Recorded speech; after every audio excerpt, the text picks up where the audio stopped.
estendendo este momento tão agradável, tão abençoado da música, que prepara os nossos corações para receber as instruções que aqui serão ministradas dentro dos conceitos do Evangelho e da explanação de Emmanuel, para nos auxiliar nessa nossa jornada, para que melhor possamos nos comportar diante dos desafios que a vida nos apresenta, que nada mais são do que as lições necessárias para o nosso aprendizado, para a nossa caminhada, que tem que ser e deve ser uma caminhada de progresso.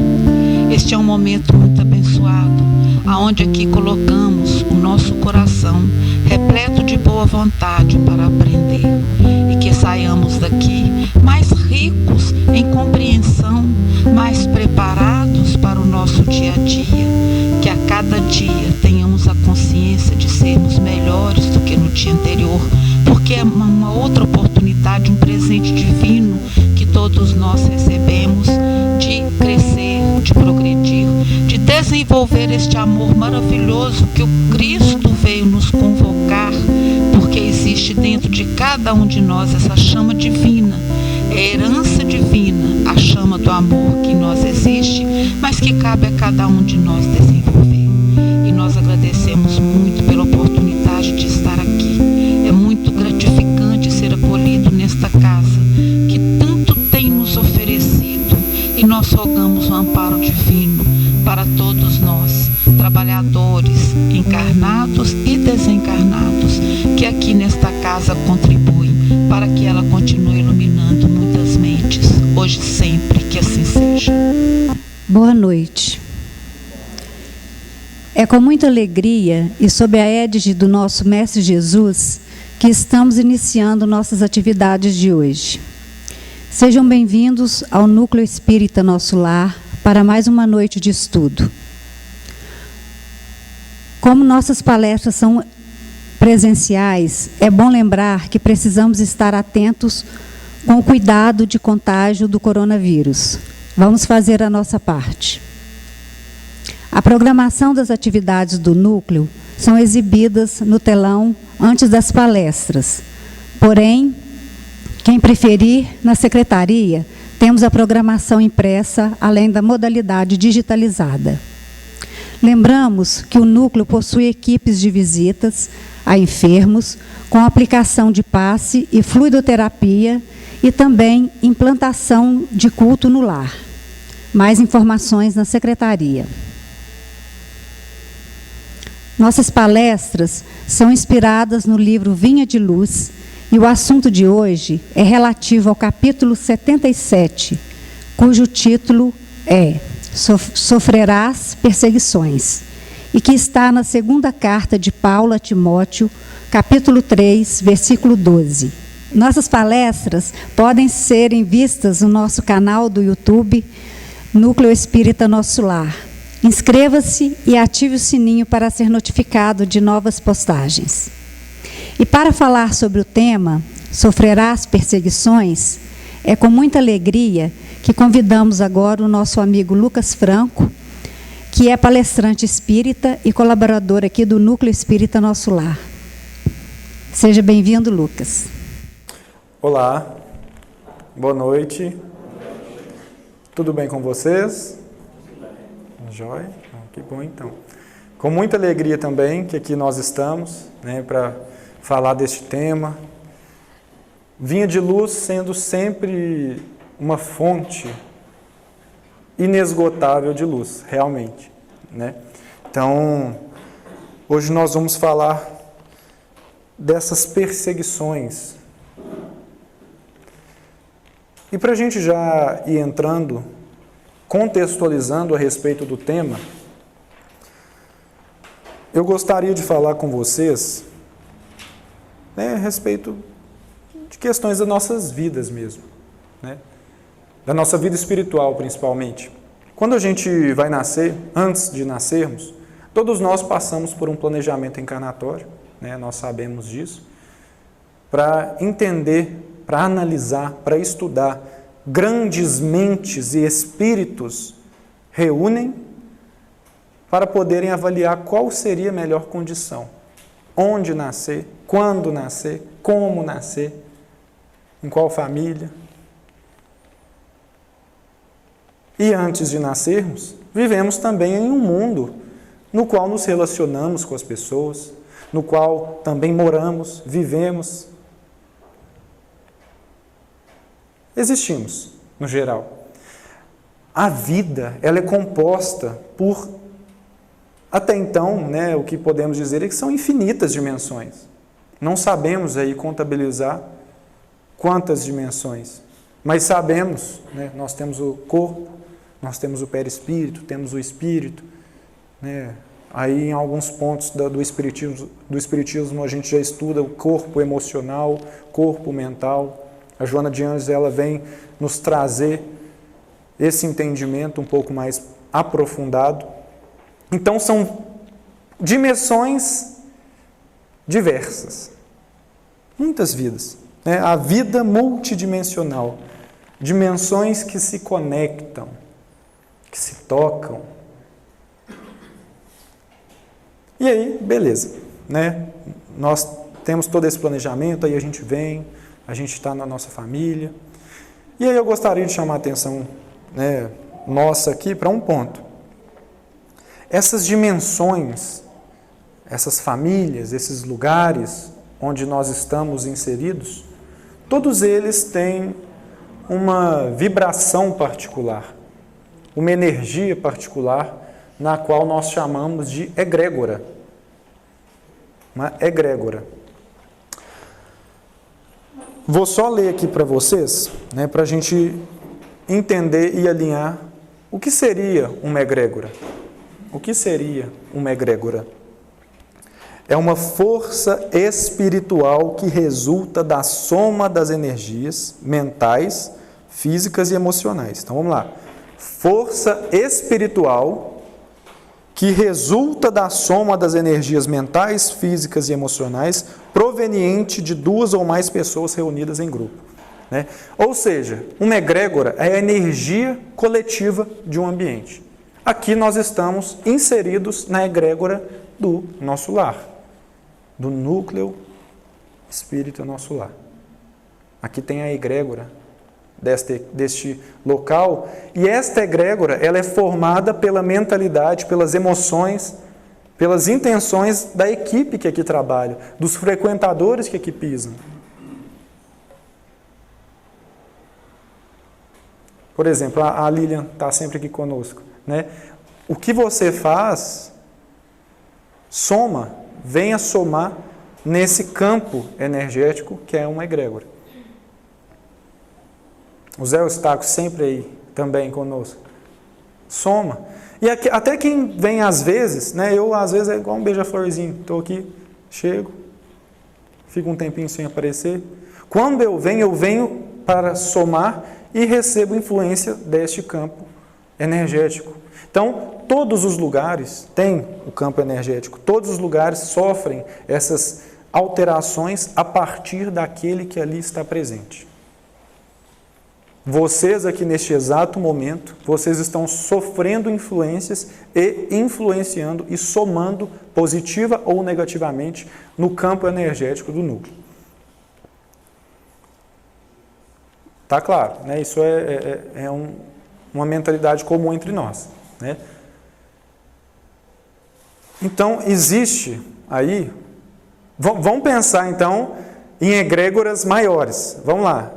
A gente vive em Itaúna. Então, existe uma egrégora municipal, uma energia coletiva de Itaúna. E quem nasce em Itaúna tem um motivo para nascer em Itaúna. Tem algo a influenciar, tem algo a sofrer influência. Quem nasce em Minas Gerais tem algo a influenciar e algo a ser influenciado. Tem que comer pão de queijo. Faz parte, né? Faz parte da cultura. A egrégora é como se fosse algo a mais, algo mais sutil. Tem algo em Minas também para nos somar e para a gente ser influenciado a respeito. Brasil, quem nasce no Brasil tem um motivo, tem um porquê, tem algo a aprender, tem algo a vivenciar. Gente, a gente pode falar isso até chegar num ponto universal, a Terra. Vocês acham que, né, se a gente for pensar, tem estudos muito legais aí, até embasados na doutrina, sobre outras vidas em outros planetas, né? O próprio Camille Flammarion tem um livro interessantíssimo que fala a respeito de vidas em outros contextos, com outros corpos, em outros desenvolvimentos. A gente ter nascido do jeito que a gente nasce aqui na Terra, e é tão rápida a vida aqui, a gente tem que morrer toda hora. Morre, desencarna, encarna de novo. Tem uma lição por trás. A categoria de espírito que está aqui tem algo para extrair dessa vivência, desse campo energético. Eu acredito que a gente seja apegadíssimo à matéria, para ter que nascer, viver e morrer tão rápido. A gente é convidado a desapegar muito rapidamente das coisas. Quem passa por perdas aí sabe disso. Quem está em idade mais avançada da vida sabe disso. Porque parece que é assim, é um sopro, e você é convidado a desapegar a todo momento. E aí você vai desencarnar, vai para o plano espiritual, vai nascer, e é isso. Então eu acredito que tem lição por trás disso, nesse planeta. E tem outros planetas que são outras categorias. Não tem lá, vem lugar que vive há milênios, e por assim vai. Né? Então, egrégoras, energias que se conectam. Mas por que eu estou falando isso? Calma, vamos lá.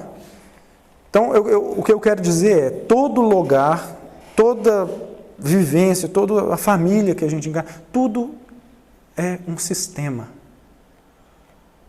Sistema. Vocês estão inseridos em um sistema familiar, eu estou inserido em um sistema familiar, um sistema organizacional, uma empresa, um sistema institucional. O núcleo é um sistema. É um sistema. E por que eu estou falando a palavra sistêmica? Porque hoje existe esse termo realmente na ciência. A visão sistêmica. Antigamente era uma visão muito mecanicista, cartesiana, que era a gente ia estudar o dedão do pé direito da pessoa, você especializar naquilo e achar que aquilo é algo isolado. Mas hoje você já entende que o corpo está interligado, tudo está interligado, e o ambiente está interligado ao corpo, e tudo se conecta, tudo é um sistema. Não tem como a gente pensar, né? Inclusive eu estou batendo no microfone aqui, estou conectado com o Aaron lá, que vai ter que editar depois, e vai escutar esse barulho que eu dei um tapa no microfone, e aí vai ter que dar um jeito. Então assim, tudo conectado, tudo, sem exceção. Quando uma pessoa, né, a gente tem um sistema familiar, por exemplo. Quando uma pessoa adoece numa família, é a família que está adoecendo, não é aquele indivíduo apenas. Quando a gente tem uma pessoa rebelde na família, é a família que ele está simplesmente simbolizando algo familiar. É um sistema. Aqui a gente tem um sistema. Então a visão sistêmica na empresa também é enxergar o todo.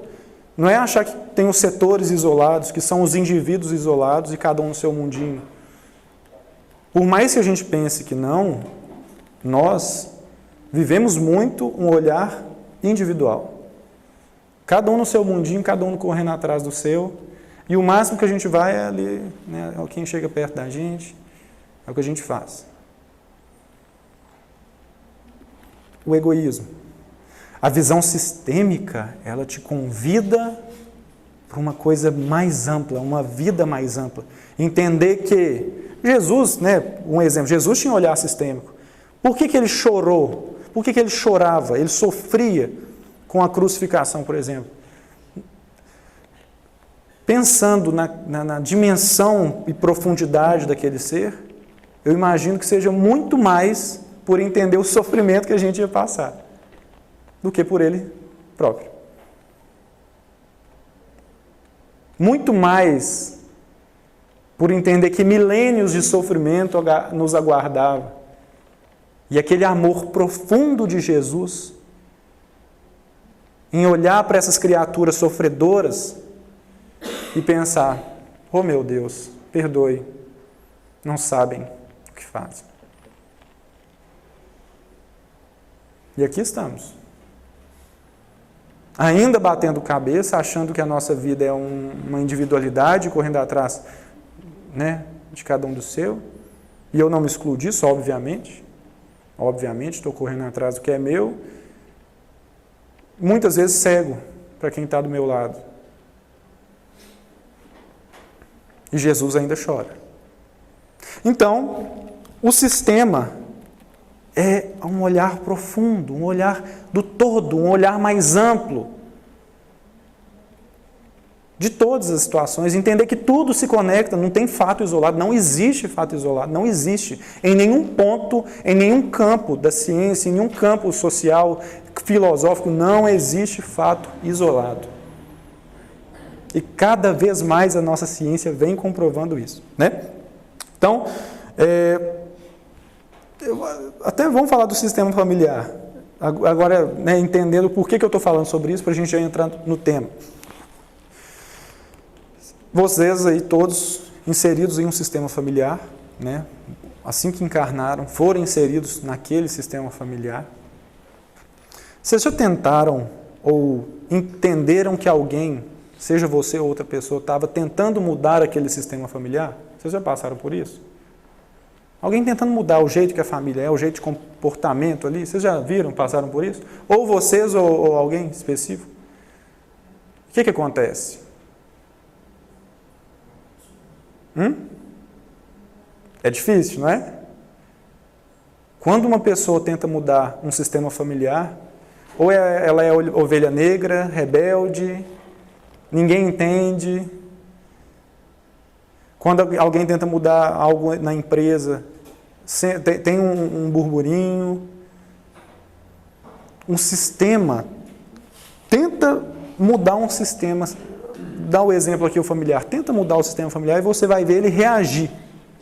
O sistema é como se ele tivesse uma vida própria. Pensem aí no sistema familiar de vocês. Tenta agir diferente do que ali é habitual. Vocês vão ver a reação. Por quê? O sistema ele é autorregulatório. Porque o sistema é feito de paradigmas. Paradigmas. Que é uma interpretação de mundo, um modelo de visão que todo mundo ali compartilha.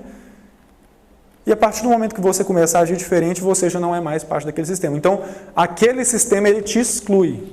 Você vai ser excluído daquele sistema. Grupo de amigos. Quando você começa a mudar demais, automaticamente você vai afastando. Suas ideias vão mudando, naturalmente você não vai encaixando ali naquele ambiente mais. Quantas vezes vocês já viram isso ou já viveram isso? Vocês estão num ambiente com um grupo de pessoas, tem mais tempo, e aí você começa a mudar seu jeito de ver o mundo. Naturalmente, o que acontece? Porque você está mudando paradigmas, está mudando, você não está mais fazendo parte daquele sistema. E a ciência, por exemplo, a ciência é feita de paradigmas. A Terra, a gente sabe que hoje a Terra é um grãozinho de areia no meio de um oceano gigante. Mas já foi interpretado o contrário, já foi interpretado que a Terra era o centro do universo. Isso é um paradigma.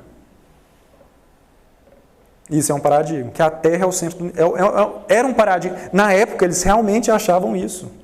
Realmente. Do mesmo jeito que hoje a gente realmente que o Big Bang acha que o Big Bang foi o início. A gente realmente acha, nossa ciência está convicta, até achar uma coisa nova, descobrir uma coisa nova. A teoria do Big Bang é uma teoria, né? A própria ciência diz isso. Porque até então não enxergou mais além. Os horizontes ainda não estão claros o suficiente. Então nós estamos em um paradigma. E cada um de nós aqui presentes vivemos em um paradigma mental. Cada um de nós. A partir do momento que a gente encarna em um planeta, em uma cidade, em uma família, a gente entra em um modelo de visão, em um sistema, em um novo paradigma. E a Terra, ela tem um paradigma bem caótico, difícil, desafiador. Por que eu estou falando isso tudo? Vocês viram o texto? O que ali está expresso, manifesto, resumidamente, se a gente puder resumir, se você tentar quebrar um paradigma, aquele sistema vai ir contra você. O sistema terrestre, a partir do momento que a Terra ela foi constituída, ela se desenvolveu, a humanidade veio, a nossa civilização surgiu, a gente se desenvolveu de acordo com a nossa animalidade, né? E aí, aquele que não se comporta daquela forma, é o que a gente viu ali. Então, paradigmas, sistema, a egrégora, tudo. O que eu quero dizer é, tem algo, um plano de fundo por trás que muitas das vezes a gente correndo aí no nosso dia a dia, a gente não entende, a gente não percebe. A gente ignora. Pensando nesses paradigmas aí, vocês têm, né, por exemplo, um paradigma é o que a Terra era o centro do universo, aí depois quebraram isso e aí agora a gente já sabe que não é mais assim. Nós temos diversas quebras de paradigmas ao longo da história e da ciência. E eu vou dar um exemplo do maior de todos, maior quebra de paradigma que já existiu, que é Jesus. Vocês já imaginaram que há milênios atrás, quando Jesus veio, falar de amor era impossível? Não existia esse momento que nós estamos tendo aqui de reflexão, no sentido de falar de amor de forma pública né, acho que todos nós hoje está até chegando numa banalidade, mas falar de amor, todos falam, a gente sabe o quanto é belo, o quanto é bom, o quanto é algo a ser seguido, mas na época que Jesus veio, na época que ele veio, era olho por olho e dente por dente. Se você, né, aconteceu lá, vou dar um exemplo, né, da época lá, foi lá e matou uma pessoa da minha família, a pessoa para vingar ia lá e matava todo mundo da sua família. Então, a lei mosaica veio para trazer ordem, até mesmo uma ordem nesse sentido. Gente, espera aí, se alguém matou uma parente, você vai lá e só mata outro parente dele, para não, senão olho por olho, dente por dente. Vamos com calma. Então, só para vocês terem uma ideia que essa era a mentalidade quando Jesus veio. Era de você revidar, de você realmente, a agressividade reinava ali, era a lei do mais forte. Inclusive, quando Jesus veio, achavam que ele tinha que ser o conquistador, ele tinha que dominar através da força, de forma imperiosa, mas não. Ele veio quebrar este paradigma. Ele veio para nos trazer um entendimento que não é através da força, não é através do que grita mais alto, do mais forte,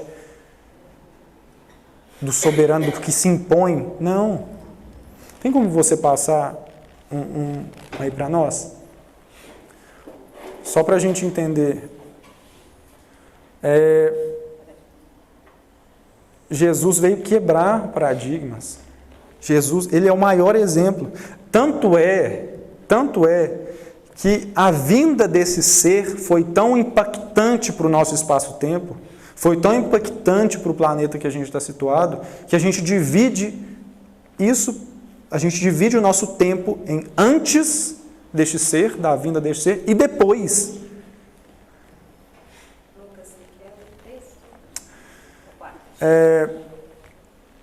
Pode passar, por favor.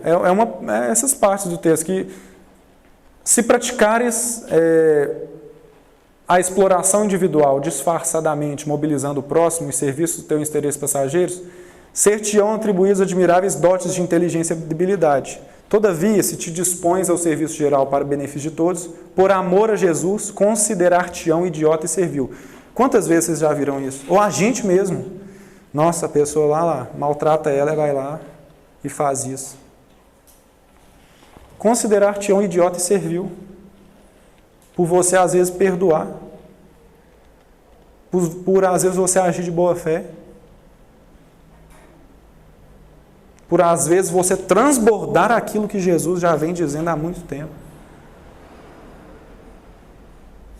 Mas não, o paradigma da terra é orgulho, se defender, atacar. Quando alguém chegar perto do seu estado emocional, emocionalmente fica todo mundo ali na sua casinha, se alguém chegar perto, ataca. Ao invés da gente ser aberto. por mais que isso exija, às vezes, realmente, né, machucar, se ferir. Então, o que Jesus vem trazer para nós é uma quebra de paradigma, é uma quebra de visão. Essa visão planetária que nós temos e que por milênios a gente desenvolveu uma cultura planetária. E aquele que ousa agir contra isso, realmente é um estranho no ninho. Ou vocês acham que Jesus foi crucificado à toa? Tem um motivo, é porque ele era demais para nós. Se a gente está falando aqui de você agir um pouquinho diferente de um sistema, você já é excomungado, imagina Jesus, que veio falar de amor para espíritos ainda nas trevas.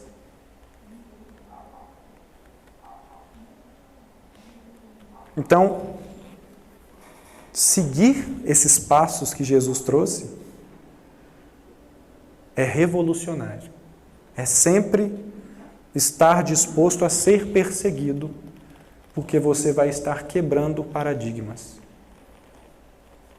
Você vai estar indo além da mediocridade terrestre, que todos nós vivemos. Sentimental, emocional, mental, psicológica. Seguir Jesus é superar limites. Por isso que você é perseguido. Por isso que você é tido como bobo. Ninguém te entende. Você não se sente conectado. Num mundo que está todo mundo ansioso, depressivo, aquele que não está também dessa forma é tido como estranho, porque a normalidade vem se tornando essa. Então, não à toa Jesus é o caminho, a verdade e a vida. Por que caminho? Por que caminho? Porque é a orientação. Gente, diante de tudo isso que é vivido, que é vivenciado no planeta Terra, ele veio nos trazer o exemplo através da encarnação. Vocês têm ideia que o governador espiritual da Terra, o nosso Cristo planetário, ele escolheu nascer na Terra para nos ensinar? Ele escolheu vir aqui. Vocês têm ideia que muitos missionários vêm até aqui e não voltam? Não voltam, eu falo, vêm de outros planetas para nos ajudar e não voltam para o planeta de origem, porque se perde aqui, nessa escuridão planetária que nós somos. Não estou falando isso da minha boca. No livro Renúncia, quando Alcione disse, eu quero ir lá ajudar meu amado, quero ajudar aquele espírito que eu tanto amo, que está lá na Terra, eu quero ajudar ele a se redimir. Aí a organização planetária de onde ela estava, né, onde ela estava solicitando para vir até a Terra, falou assim, opa, você tem certeza que você quer ir lá naquele planeta Terra? Naquele ponto obscuro da galáxia?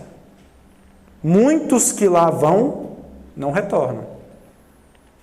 De tanto que as pessoas se conectam e se atrapalham. Entram num emaranhamento dessa energia coletiva que eu estou falando, que nós falamos inicialmente. Não volta. Aí tem que se desvincular novamente do karma planetário para poder voltar para o planeta de origem. Jesus escolheu vir até nós, escolheu passar por tudo que ele passou, para nos ensinar um caminho, uma direção. Por quê? Por quê? Porque o caminho que a Terra, que o planeta, que as vivências cotidianas nos convidam, não estão corretos. Por mais que pareça certo, por mais que pareça comum, por mais que pareça banal, as decisões que nós tomamos em família, as decisões que nós tomamos em amigos, as decisões que nós tomamos no trabalho, individuais, conosco, olhando no espelho, de cuidado com o corpo, de cuidado consigo próprio, de cuidado com pessoas queridas, a decisão que a gente toma ainda é equivocada. ainda é equivocada.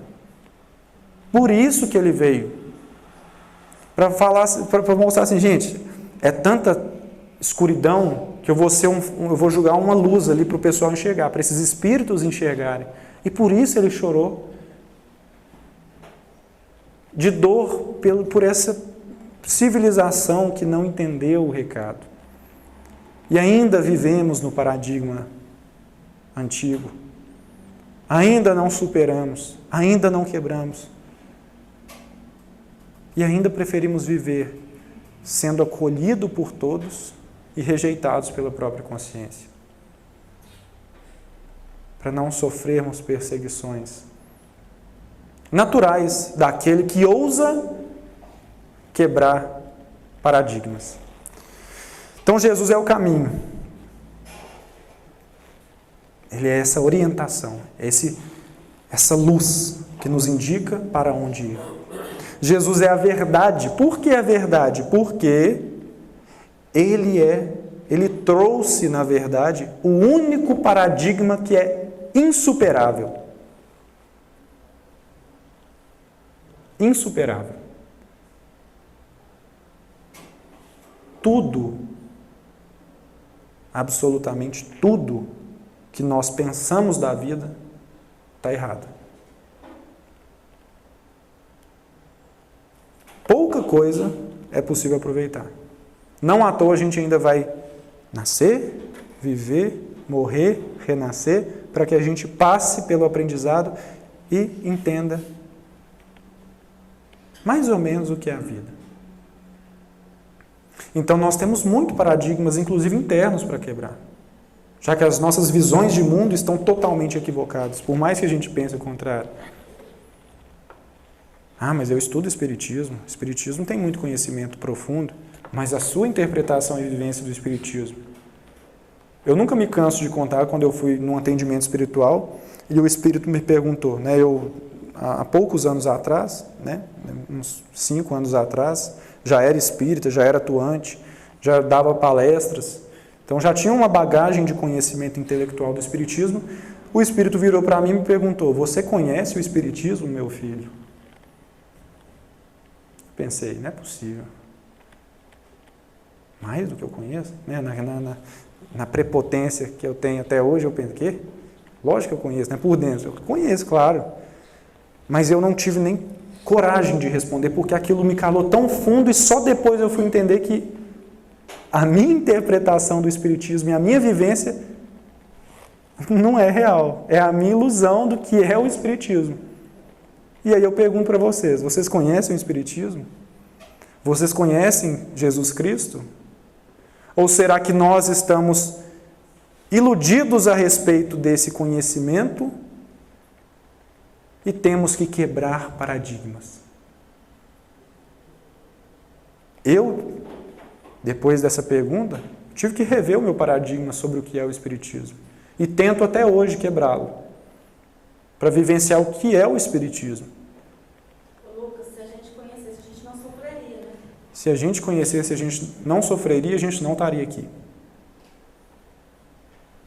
Não estaríamos aqui. Só vive na Terra, e digo mais, quando a gente parar de encarnar, aí que a vida começa, aí que a gente deixou de ser criança. Quando a gente parar de encarnar, se a gente ainda encarna, e aí todos nós aqui ainda temos milênios pela frente, para aprender, para entender, para aprimorar, para buscar conhecimento, para buscar quebrar paradigmas e se superar. Aí a gente vai entender e aí a gente vai deixar de sofrer, a gente vai ir para outros patamares da vida. Então Jesus é o caminho, é a verdade. Por que a verdade? Né? Falei, não falei. Porque ele trouxe um paradigma insuperável. Tudo que a gente pensa da vida vai ser superado. É um paradigma. Tudo, absolutamente tudo, até na ciência, tudo vai ser superado. Não tem nada que vai ficar vivo. Tudo vai virar destroço. Mas o Evangelho... o Evangelho, esse é atemporal. Você pode voltar no tempo 10 mil anos atrás e viver o Evangelho. Você vai ser excomungado, mas você vai estar fazendo o que é certo. Você pode ir 10 mil anos para frente.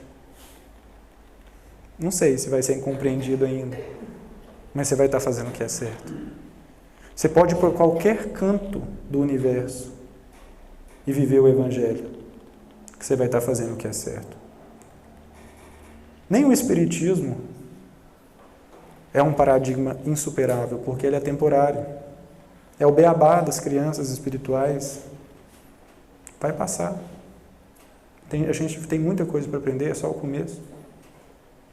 Ainda temos 99,9% para aprender do que é Espiritismo. Mas o Evangelho é atemporal. É insuperável.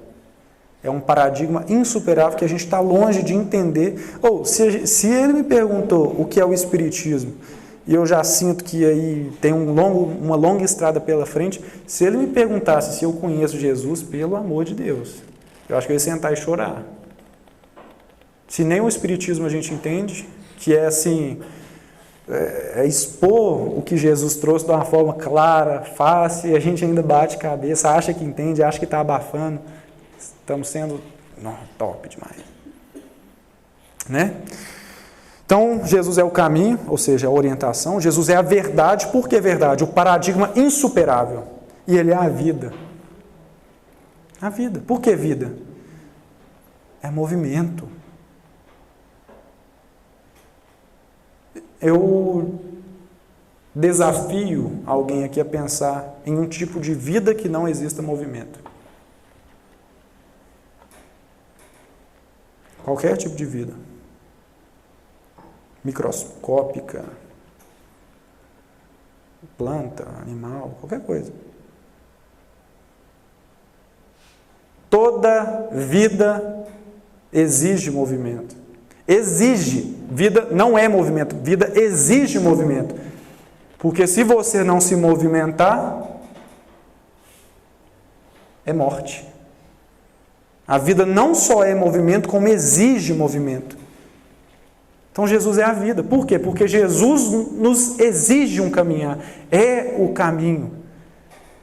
É um movimento íntimo de superar barreiras, de quebrar paradigmas, de olhar para dentro de si e entender que esse olhar que nós temos para a vida hoje, ele está ultrapassado, vai gerar sofrimento e a gente vai ficar sofrendo enquanto não entendermos verdadeiros aspectos do ser.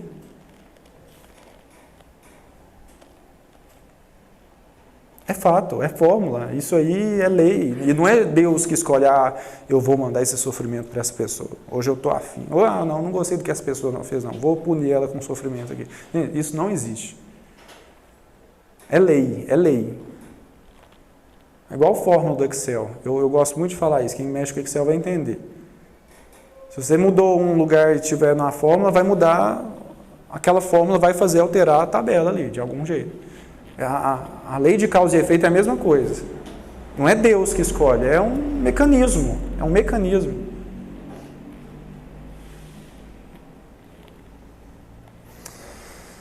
O caminho, a verdade e a vida.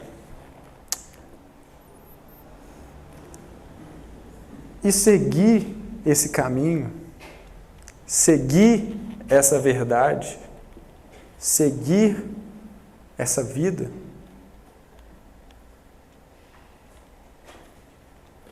é para quem está disposto a não seguir mais um caminho que te leva à morte, morte emocional, vazio existencial, que são sintomas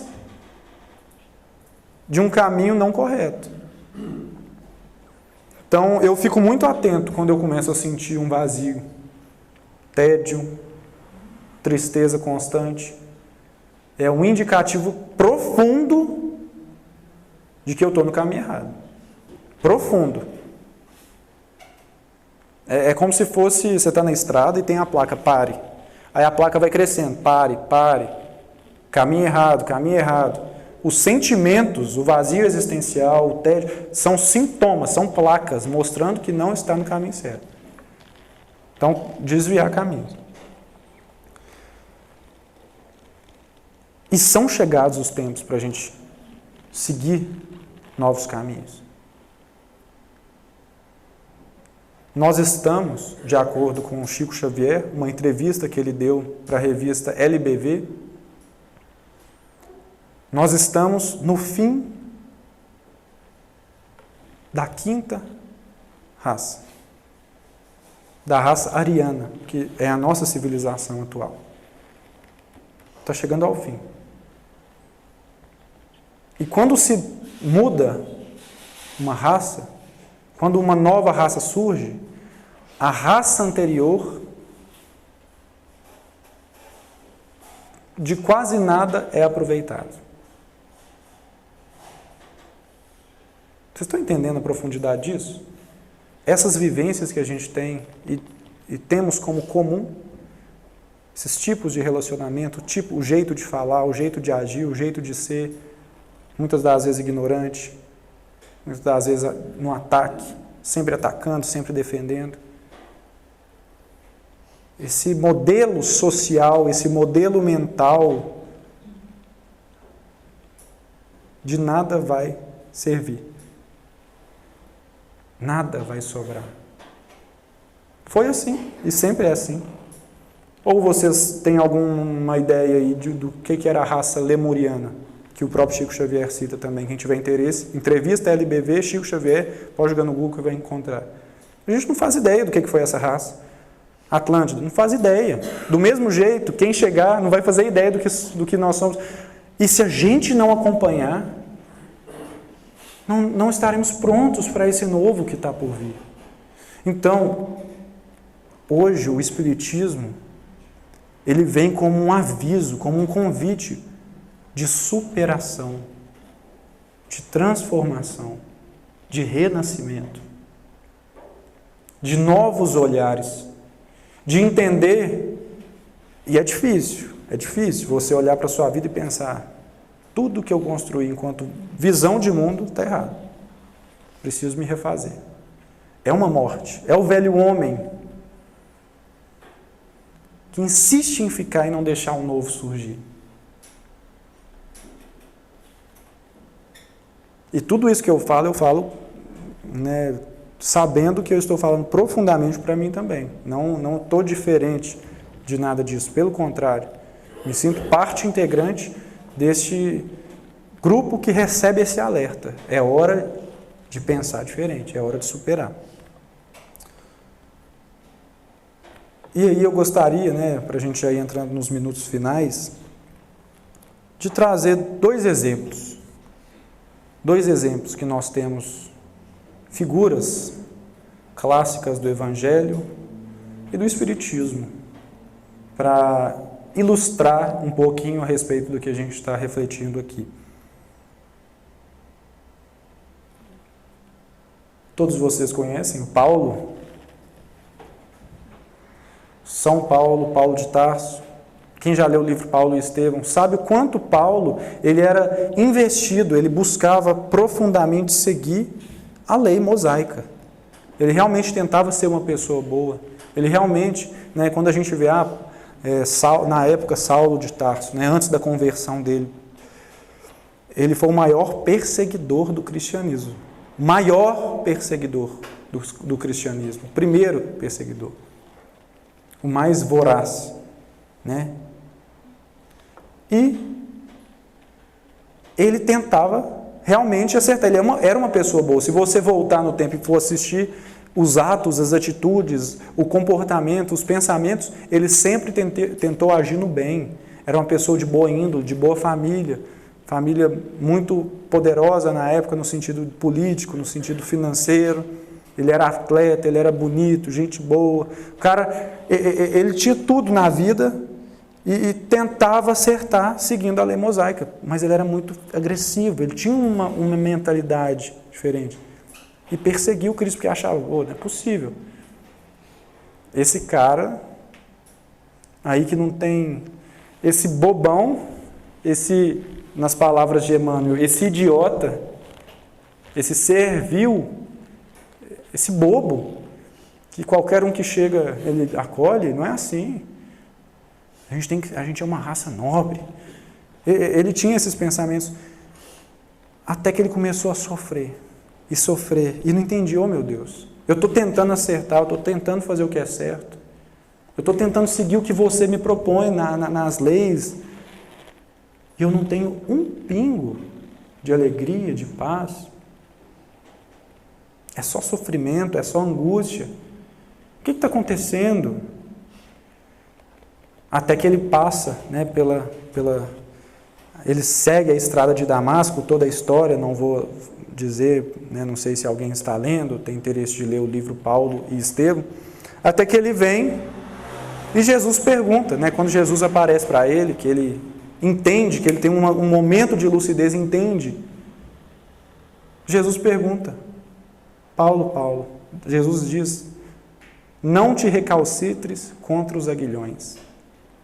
O que quer dizer isso? Não te recalcitre contra os aguilhões. Vocês sabem o que é um aguilhão?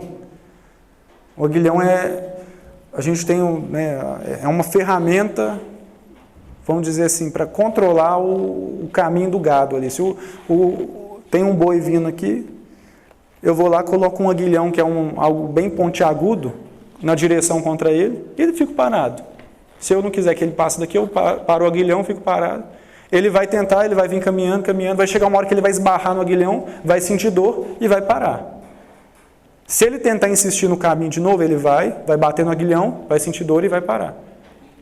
Jesus pergunta, Paulo, Paulo, por que você está indo contra o aguilhão sem parar? Você não está vendo a dor tamanha que você está sentindo no seu coração? Não é o caminho.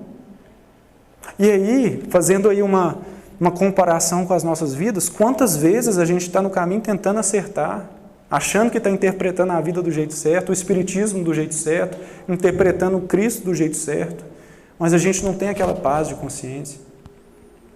A gente ainda sente, no fundo, uma vozinha dizendo que não estamos no caminho, que ainda há algo novo para se ver. É Jesus dizendo, por que te recalcitras contra os aguilhões? Por que insistir em caminhos, em visões, em paradigmas, em sistemas que não mais te trazem o sustento da alma? A felicidade que você tanto busca profundamente, mas busca do jeito errado.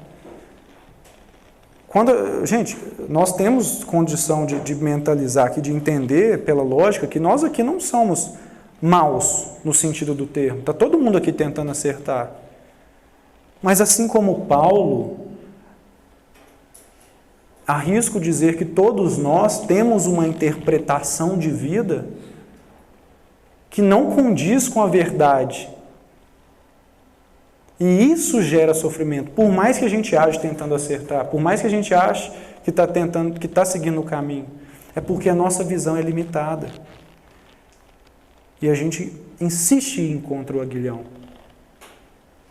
E aí a gente sente a dor do aguilhão e insiste em ir contra o aguilhão.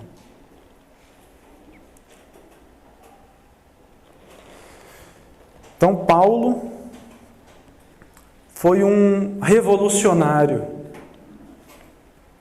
porque ele foi um dos que quebrou paradigmas. Ele quebrou paradigmas. Ele foi além, ele se superou. Ele superou os limites impostos pela época. Inclusive, ele foi excomungado pela família, pelos amigos, pela sociedade.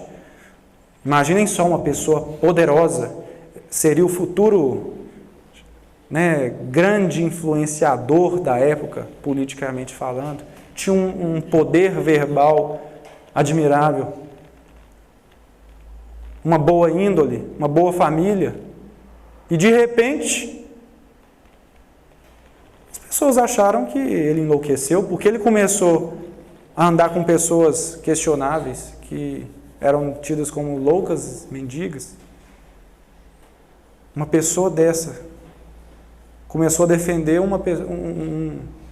um tal de Jesus, que na época era um absurdo. Então Paulo superou limites. A gente pode pegar isso para a nossa vida. eu demorei a entender e começar a gostar de ícones do Evangelho, porque eu não entendia que era muito próximo do que eu vivo. Eu demorei a gostar de estudar, de entender a vida de Paulo, de Pedro, Judas. Mas quantas vezes nós somos Paulo, Pedro, Judas? Tomé, tem que ver para crer. Enfim. E por último, eu disse de 2 ícones, né, e exemplos aí que eu gostaria de trazer. O primeiro é Paulo, que nos convida a refletir: será que não estamos nós recalcitrando contra os aguilhões? Por mais que estejamos na tentativa de acertar, será que a minha visão está correta de mundo? Por mais que eu ache que eu estou seguindo Deus, que eu estou agindo de acordo com Deus, igual Paulo achava. Ele achava que estava seguindo o que Deus estava propondo. Será? Você conhece o Espiritismo? Essa voz ecoa na minha mente. E a outra eu gostaria de ler um trecho do livro Há 2000 anos. Há 2000 anos. Que é quando Emmanuel narra a experiência dele enquanto senador romano, que viveu na mesma época de Jesus. Então Emmanuel, enquanto Públio Lentulus, senador romano da época, ele teve a oportunidade de viver na mesma época de Jesus, encontrar com Jesus. Depois de longos anos de desvio do bom caminho, isso aqui é uma fala de Jesus para com o Públio. É uma fala de Jesus. E aí eu já convido todos a imaginar Jesus dizendo para cada um de nós. Jesus falando, para encerrarmos, na intimidade do coração de cada um de nós. Depois de longos anos de desvio do bom caminho, pelo sendal dos erros clamorosos, encontras hoje um ponto de referência para a regeneração de toda a tua vida. Encontras hoje um ponto de referência para a regeneração de toda a tua vida. Você conhece o Espiritismo, meu filho? Está, porém, no teu querer aproveitar agora ou daqui a alguns milênios. Se o desdobramento da vida humana está subordinado às circunstâncias, és obrigado a considerar que elas existem de toda a natureza, cumprindo as criaturas a obrigação de exercitar o poder da vontade e do sentimento. Soa para o teu espírito, neste momento, um minuto glorioso, se conseguires utilizar tua liberdade para que seja ele, este momento, em teu coração, um cântico de amor, de humildade e de fé, na hora indeterminável da redenção dentro da eternidade. E Públio, Emmanuel, ele narra essa história há 2000 anos, ele mesmo diz, com uma tristeza profunda em seu coração. Porque ele não aceitou o convite. Segue-me agora ou daqui milênios.